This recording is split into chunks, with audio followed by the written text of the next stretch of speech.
Joe Budden breaks down his current relationship with Rory Mal and admits he likes to keep the beef going. I have too much fun with some of the stuff that comes with it, and I'm not that mature yet. So maybe I'll just, sometimes if it's too peaceful, I'll just throw some shit out there.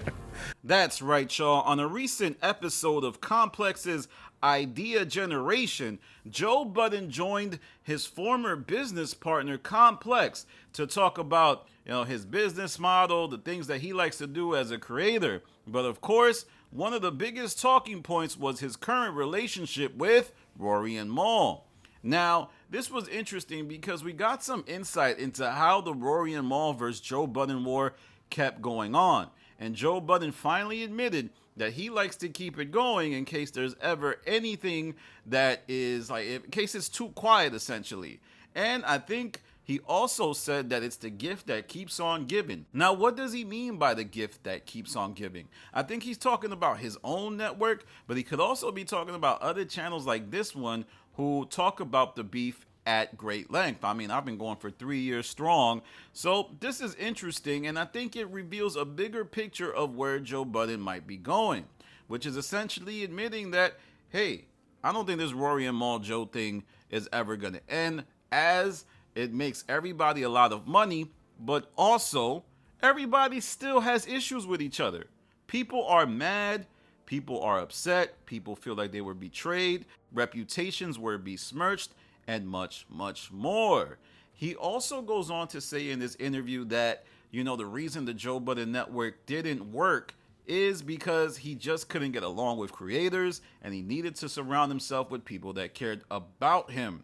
Another thing we have to examine here is that Joe Budden said that in contrast to his Rory Mal days, he's around people that, are cool with him, and it's a bit different. Now, I got to push back because I think that he hasn't surrounded himself with people that are that cool with him. I suspect Ish is not happy with his compensation.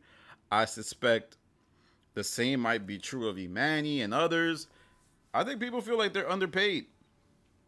Naturally, a lot of people feel like they're underpaid at work. So I would assume that that's the case with someone like Ish, especially Ish, who's a pocket watcher, and I think Flip probably feels the same way. I heard a rumor, I'm not gonna lie, somebody fed me this. There was this rumor that the Joe Budden Podcast co-hosts like Ish and Ice make $4,000 a month. That was crazy to me. Now, I don't believe it because that is pretty low. Like, that's really, really low. But there's also the school of thinking that thinks, hey, you're only there 2 days a week. So is it really low? Like, if you would look at, multiplying that to a 5-day-a-week salary, it would be, $8,000 a week, which would then be a lot more money. So let me know what you think in the comments. Do you feel like that salary is low? Also, on top of that, there seems to be this school of thinking that people are getting paid, $4,000 per episode. I'm like, that's insane. That's you talking about a cast that costs like almost insane amounts of money, and the Joe Budden Podcast I don't think really could make that much. But I think the compensation is a key talking point because we just gotta analyze that to see how people might be feeling about their time on the show. Ish looks upset all the time. Ish looks mad. He always got his hands in his pocket. I think that the negotiations are coming up and we're about to see fireworks like we never seen before. This has potential to blow up worse than Rory Mal. Yeah, I said it. But let me know what you think. We also have to look at how Joe Budden is doing more content with Complex. Remember, these guys fell out. Joe was taking shots at Noah, who's one of the biggest people at Complex, and now they seem to be cool. I mean, they got real personal with that dude Noah from Complex. He was talking about how come Noah keeps getting in these positions, and he can do this, and he doesn't have the track record. Def Jam. I don't understand Rosenberg. It's a revolving door of bigwigs that don't know what they're doing. But now everything seems to be cool, and it could be maybe an insight into what might happen in the future with Joe Budden and Complex, or it could be nothing at all. All right, y'all. Remember, check out this video. It is called How Joe Budden Became the Most Important Voice in Hip Hop.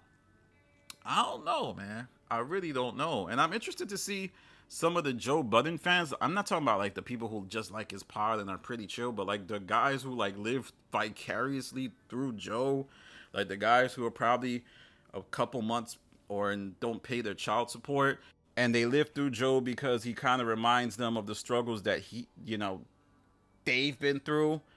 Or he admitted he uses the beef whenever he's bored. Whenever he's bored. And I don't know, y'all. I don't know.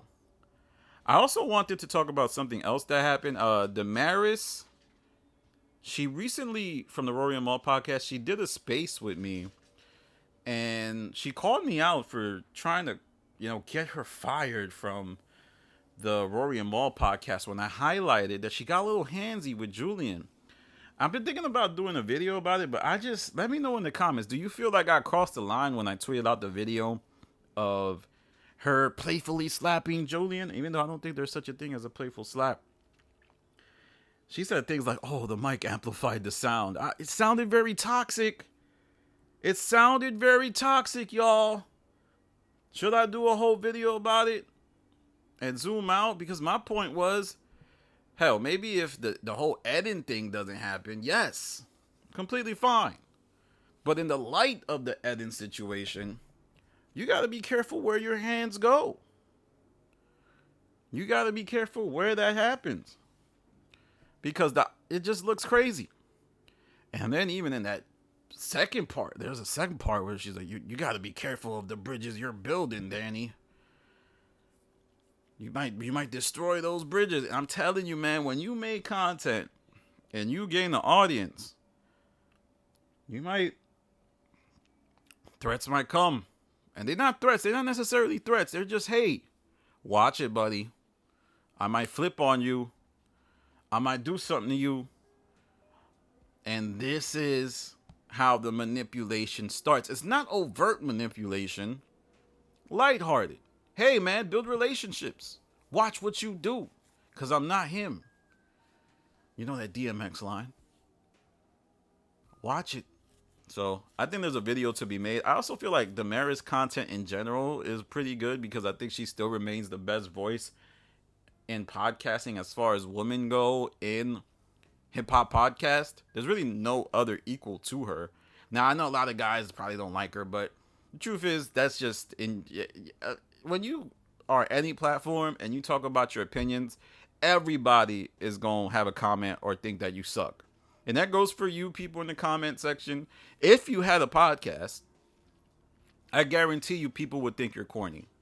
That's just how life goes. When anybody is volunteering their opinion all the time, you're eventually going to dislike them. And podcasting is a platform where you have to volunteer your opinion. Everybody who's done a podcast, whether it be Joe, Rory, Mal, Nori, Gilly, Wallow, if they talking about something, they're going to be called corny at some point. That's just the way it goes. But Damaris has figured out traction, and she remains the top dog when it comes to women in hip-hop podcasting or urban music podcasting. And I think the science needs to be done on why she has more traction than Melissa Ford. All right, y'all. That's it for today. Follow me on Instagram, The Stop TV. Follow me on Twitter, The Stop TV. Follow me on Reddit, Joe Budden Network.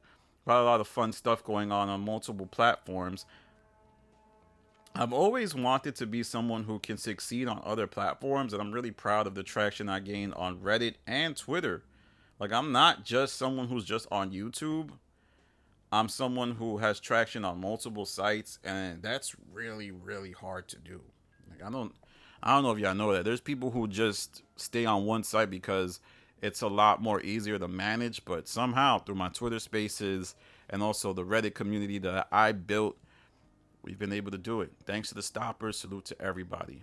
All right, y'all. This is Danny from The Stop. Peace.